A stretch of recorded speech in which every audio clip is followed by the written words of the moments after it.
কিন্তু আপনি এই মাত্র কইলেন আস্তাগফিরুল্লাহ, এই মাত্র মুনাজাত করলেন, আপনি উঠতে না উঠতে বিড়িটা ধরাইলেন, আপনি এটা কি ধরনের আস্তাগফিরুল্লাহ কইলেন? আপনি এরকম ডাকাই দিলেন কা? কথা বলেন না কেন? আপনি দিয়ে এই মাত্র মসজিদের থেকে আসরের নামাজ পড়া ইমাম সাহেবের লগে মুনাজাত দিলেন, আমিন আমিন কইলেন, বাইর হইয়েই সাদোয়ানে বইয়া বেড়িতে দিকে তাকাইলেন, টেলিভিশনের দিকে, আপনি এটা কোন ধরনের তওবা করলেন? এটা মস্কারি করলেন না? কথা বলেন না কেন? আপনি কার সাথে মস্কারি করেন? কার লগে পাগলামি করেন? আল্লাহর সাথে।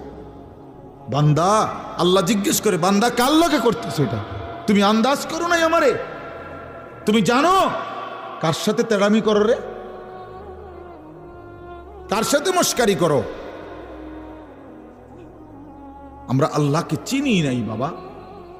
ওমা কাদারুল্লাহ হাক্কা কাদর।